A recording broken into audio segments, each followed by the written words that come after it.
The FX-57 is a real collector's item. It is the highest clocked FX for socket 939, running at 2.8 GHz. Athlon 64 FX, these are enthusiast CPUs. They have the highest clock speed. They come with a huge 1 MB of level 2 cache, and they also have an unlocked multiplier. But they came at a huge premium. Here we have a historic price list from VTech Industries, which is a computer shop in Perth. And you can see here at the bottom, you're looking at 1,265 Australian dollars for this processor. Not only was this processor expensive, it launched at a time when you could already get dual-core processors. A high clock speed was still king for gaming benchmarks, but more and more people would multitask. They wanted a responsive system when doing several things at the same time, and DivX and MP3 encoding became more popular, and having that second core would reduce your encoding time quite significantly. There is a lot to talk about in this video. We will also look at optimizing the RAM for the Athlon 64. It has an integrated memory controller, and memory timings are very important, so you will be quite surprised how much extra performance you can get from having decent RAM. The game we are checking out today, I'm really passionate about that one. I'm sharing some personal background information. It's a game I played very shortly after having arrived in Australia. And I have an announcement to make. I'm working on creating a Patreon page so you can support me. I've been doing videos for many years. It's always been a hobby, but things have changed in the last 2 years for me. So I'm putting steps into place to change this from a hobby into something more. And I will keep you updated in future videos. So stay tuned. Time frame probably in September. Let's put together a system and I will go over all the parts. We're starting with the motherboard. It is from Asus, the A8V, and we had some issues with this one in the past, but I have 4 of this motherboard, so I really want to make it work. And this time I'm happy to report not a single issue, no crash, no blue screen. I went into the BIOS, checked the AGP aperture size. It's set to 256 megabytes, and I'm also avoiding the SATA controller. We're using a StarTech ID to SATA adapter, and then everything worked without issues. For the drivers, we're using the Snappy Driver Installer Origin project. It identifies all the components. I unselect the drivers for the video and the audio because I want to use specific versions, but it installs the drivers for all the other components, including the Cool and Quiet driver, which I will have some power draw measurements, and we will talk about that later. With the memory today, we are testing 3 different memory kits because I wanted to compare memory timings and how it impacts performance. For graphics, we are also testing 2 video cards. We're starting off with the 6800 GT. I think this is a perfect video card for a socket 939 system, but in some benchmarks it's a little bit on the weak side. So later we will upgrade to the NVIDIA 7800 GS and compare the performance. For cooling, and this is the nice thing, we can use a modern AMD cooler. It fits on the socket just fine. It's basically the AMD Rave cooler without the RGB stuff. You want to have good audio under Windows XP and preferably a X-Fi sound blaster. This is the X-Fi Extreme Music, and we're using the Daniel K X-Fi drivers version 5. For storage, we're using a SSD from Western Digital, and I have partitioned and formatted it on a modern computer with a USB adapter. That way the partitions are aligned and we're getting good performance. Let's start with Far Cry. This is with the 6800 GT. Here are the specifications of the video card as well as the driver version. And we are CPU bound at the lower resolutions, only at 1600 by 1200 the video card starts to struggle. This graph is really interesting, and you can see how much performance can be gained by having decent memory. You can see the timings on the right hand side. The fastest memory kit I have is from Corsair, and we have 2 336 memory timings, so a CL of 2, and there's also a setting, very important, the command rate, set that to 1T to get the best performance. So the socket 939 CPUs have the memory controller inside the processor, and it's very sensitive to memory timings. So for the best performance, you want to have decent RAM. Now with the fastest memory in the machine, I tested FEAR, and you can see here we are totally GPU bound. Meaning as soon as we increase the resolution, the performance goes down. And this is even without the soft shadows, so it's not the most demanding setting. And yeah, so at this point, I wanted to upgrade the video card. I will put another GPU-Z screenshot on the screen for the 7800GS. I had to use a more modern graphics driver. And here we can see the comparison across all the resolutions. The performance increases, but still at the higher resolutions, FEAR is still a struggle for this machine. So now having upgraded the memory and the video card, let's run all our typical benchmarks again. Here we have Far Cry. We're getting much higher FPS at the low resolutions, but again at 1600 by 1200, we're running out of steam a little bit. This is Doom 3, we can see a similar trend. At the low resolutions, we're getting over 100 FPS, but then performance goes down. Still at 1600 by 1200, we're getting 65.8 FPS. Half-Life 2 Lost Coast, well, this game is way more demanding. Pay attention, this is the modern Steam version, so it has more graphics settings, it is more demanding, and again, this is a bit of a challenge for this machine. For example, at 1280 by 1024, we are not getting 60 FPS anymore. And here again, we have FEAR across all the resolutions. So for this game, I would play at 1024 by 768. I also have some 3D Mark benchmarks, 27,000 in 01, we're getting around 13,000 in 03, and we're getting just under 6,000 in 05. Not a bad processor, but can it run Crysis? Here we have Crysis running. So this is the DirectX 9 render path, the 32-bit version, because we're running under Windows XP. I had to lower the details to low because otherwise the performance wasn't that great. And yeah, technically it does run Crysis, but it does look a bit rough with the low details. It's not the way I would play this game.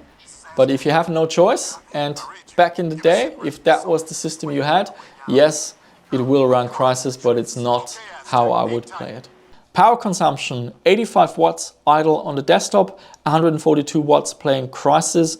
After you activate Cool and Quiet in the BIOS, you then need to change the power profile in Windows, and you can see the clock speed going down. This is Cool and Quiet in action. The idle power consumption goes down from 85 to only 66 watts. And now let's talk about the main game for today's video. It is nothing other than FEAR. I've been using this in all my benchmarks pretty much, and it's one of my favorite games. It is, yeah, one of the last great PC FPS games before that big avalanche of console ports. Developed by Monolith Productions, and that development studio, well, we are quite familiar with it. Games like Shogo, Blood 2, No One Lives Forever, so they have a real legacy of doing amazing FPS games on the PC. It's a first-person shooter with some horror elements splashed in. There are heaps of jump scares, and it is great to play late night in the dark with headphones or a nice surround system. This is a game I played back in the day. I think it was second year after having arrived in Australia, and I have really fond memories of this game. A bit of a background story. The system I had at the time, I had an ASRock Enforce board, Micro ADX, and I had some sort of a Sempron processor for socket 754. I'm pretty sure it had a clock speed of only 1.6 gigahertz, but there were modded BIOS files available in the community, and I managed to overclock it to 2.4 gigahertz. That's the same clock speed as like the Athlon 64 4000 plus. Now it had reduced cache and only single channel memory on socket 754, so it wasn't quite as good. But oh yeah, Also, I had to increase the CPU voltage. The BIOS didn't allow it, so there was a mod on the motherboard. You needed conductive paint, I think it was silver paint or something, and then you bridged something on the motherboard, and then the CPU voltage was 1.6 volt. I remember all those details. And then I had rock solid compatibility and all the multipliers, everything checked out. So the memory ran at 400 megahertz. Yeah, it was a beautiful machine. I don't remember the video card I had, and in Australia we have a website, it's called Whirlpool. It's a community forum, and I remember asking around what sort of video card should I get. I had a 1280 by 1024 LCD monitor. I think it was a 19-inch ProView or something like that. And yeah, the advice I was given, get a 6600 GT. But I was disappointed. I bought the card from PLE. After installing it in the computer, the frames, I was not happy at all. So I went back to the store and I just said, look, this is underpowered. What else have you got? And yeah, just recently the 7800 GT launched, and the GTX, it was around 600 Australian dollars, I think, roughly around that price. So yeah, I returned the 6600 GT, got the 7800 GT, and much better performance. Fear was still a struggle, so instead of playing at 1280 by 1024, I created a custom resolution of 1280 by 720, played it in a 16:9 aspect ratio with sharp pixels, and it was a beautiful experience. The graphics are beautiful, supporting DirectX 9. There's bullet time where you can slow down the gameplay when there are lots of enemies. There are all sorts of weapons to try out, grenades, you can blow up barrels and also tanks and cause explosions. The enemies are really smart. The AI is well done. They flank you and find different routes to get to you. It's really well done. The difficulty, finally a game that's easy on easy, not like Max Payne, for example, which is really tricky. This one is fun, so you can relax, focus on the story, have a smooth, fluid gameplay. You don't need to quick save all the time, and it does have checkpoints, so it will save automatically. The sound is another highlight. This is a showcase game for EAX. You want to have a Sound Blaster X5, and I do recommend you play with headphones, although a decent surround setup can also be very nice. For the headphones, you want to go into the control panel of your X5 sound card, set it to headphones, and enable CMSS 3D headphones. In terms of the technical aspects, we are playing at 1024 by 768. I have enabled VSync for smoother captures, but you can probably tell sometimes the frame rate goes down. That means, because it uses VSync, it toggles between 60 and 30 FPS. So it struggles to hold 60 FPS all of the time. That's how demanding this game is. There's a good resource, PC Gaming Wiki. It has a lot of information about this game. I needed to use the direct input FPS fix, especially with Logitech mice. The game will slow down after extended gameplay, and this direct input FPS fix addressed the issue. Where can you get the game? On Steam and on GOG, but you already know I don't support Steam anymore. They cut me out of all my games under Windows XP and Windows Vista, so now I just buy games from GOG. Put the installer on a USB hard drive, the machine 100% offline, no connection to the internet, run the installer, off you go. You don't need a launcher, you don't need internet connection, no CD keys, just enjoy playing the game.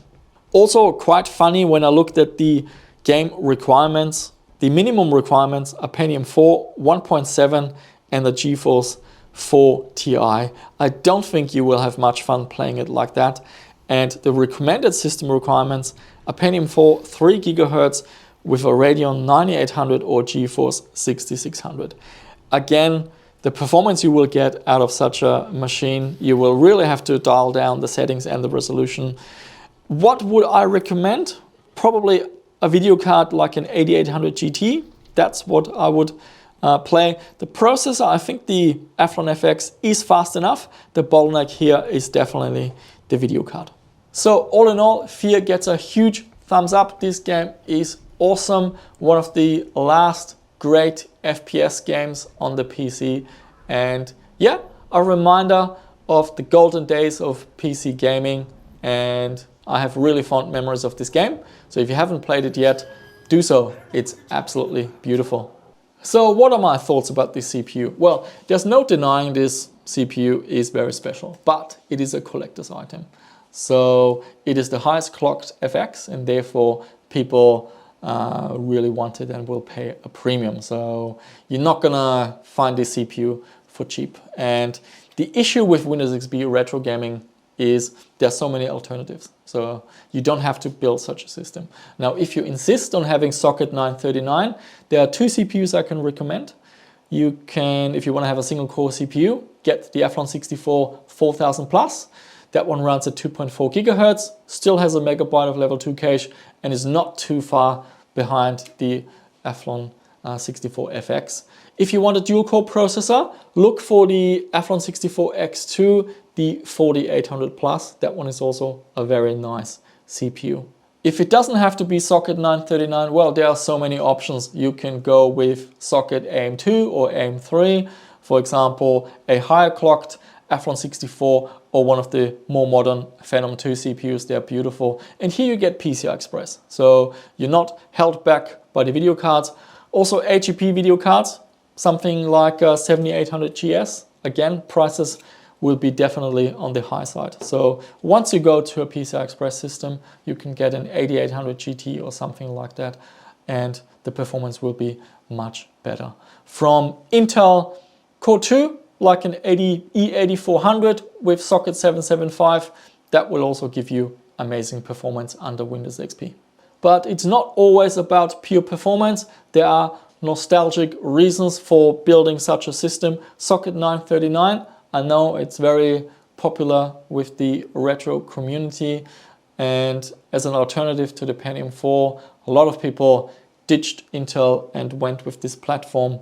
And it turns out, yeah, today nothing went wrong.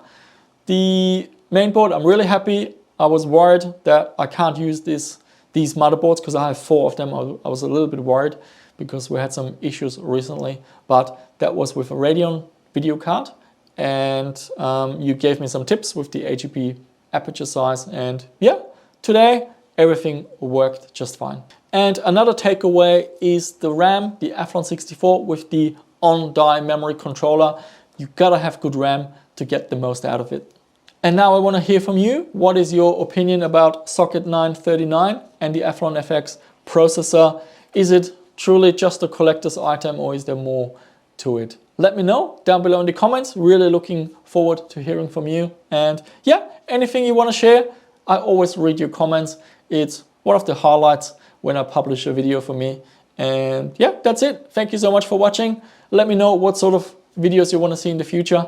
I try hard to make it happen. Not always possible, but I do my best. And that's it. Thank you so much for watching. I shall see you soon with another one.